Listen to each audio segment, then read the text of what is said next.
আমার 70 পেয়েও আমি ফেল করেছি, আর অনেকে 48 পেয়েও পাস করেছি। গণিতে এমসিকিউতে পাইছি 9 আর সিকিউতে পাইছি 60 মার্ক। তাহলে আমার মোটে মার্ক কত হইলো আপনাকে আমি প্রশ্ন করলাম। মোটে তো পাসি ফিজিক্স, তাও ফিজিক্সে প্লাসের আনসার করে দিয়ে আসছি। এর সময় কি আমার প্লাস না আসুক আমার কি পাস আসবো না? দেশ পেলে পাস, আমার পাসটুকু আসে নাই। ফিজিক্সে কত পেয়েছিলেন? আমাদের তো গ্রেড আসে নাই। গ্রেড তো ওরা দেখায় না, অন্যান্য বোর্ডে দেখা যায় যে গ্রেড দেখা যাচ্ছে, কিন্তু আমাদের মানে ঢাকা বোর্ডে শুধু এফ আসবে, এটার মধ্যে কোনো গ্রেড নাই। অন্য সাবজেক্টের নাম্বারগুলো দেখতে পেয়েছেন? হ্যাঁ হ্যাঁ হ্যাঁ, অন্য সবগুলো আমার ওইগুলোতে 4.87 এর উপর। চারটা দিকে ফেল আসছে। প্রথম ভুল হচ্ছে শিক্ষা বোর্ড হচ্ছে ভালো মতো দায়িত্ব নিতে পারে নাই, পরীক্ষার পরিস্থিতির একটা দায়িত্ব নিতে পারে নাই। তারা যে দায়িত্ব দিছিল, প্রতিটা বোর্ডে বোর্ডে একটা করে দায়িত্ব থাকে যে এই অনুযায়ী পরীক্ষা হবে, এইরকমভাবে খাতা কাটা হবে। আমাদের ওভাবে খাতা কাটা হয়নি, আমাদের খাতা কাটছে টিকটকারদের দিয়ে, টিকটকার দিয়ে। আমি নৈবিত্তিকে গণিতে কত পাইছি? 9 পাইছি।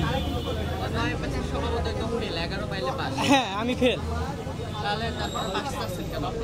কারণ আমি গণিতে এমসিকিউতে পাইছি 9 আর সিকিউতে পাইছি 60 মার্ক।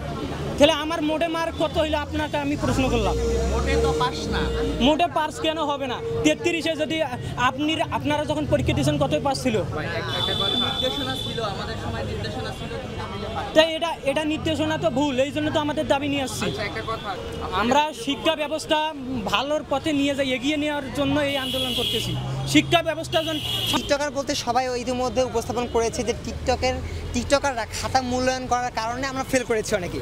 তবে আমি এ কথার সাথে একমত না, কেননা প্রত্যেকটা স্টুডেন্ট, যেমন 6.5 লাখ স্টুডেন্ট কিন্তু ফেল করেছে, মানে 6 লাখেরও বেশি। তো প্রত্যেকজনের খাতা কিন্তু টিকটকাররা মূল্যায়ন করে নাই। হ্যাঁ, এর মধ্যে আছে কিছু স্টুডেন্টের খাতা টিকটকাররা মূল্যায়ন করেছে। তো যারা মূল্যায়ন করেছে তারা কিন্তু ফেল করেছে, আমরা ইতিমধ্যে দেখেছি। তো টিকটকাররা কিন্তু জানে না কিভাবে খাতা মূল্যায়ন করতে হবে, তারা যথাযথ মার্ক দিতে পারে না, এ কারণে অনেকেই ফেল করেছে।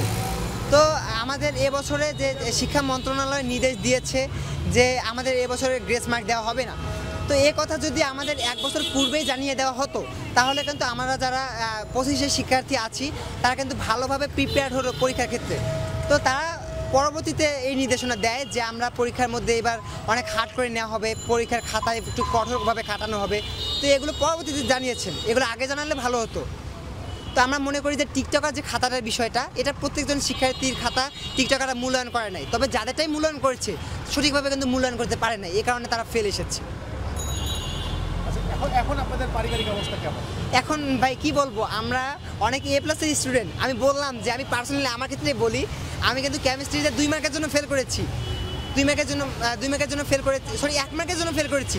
আমি কেমিস্ট্রিতে সিকিউতে 61 পেয়েছি এবং এমসিকিউতে 9 পেয়েছি।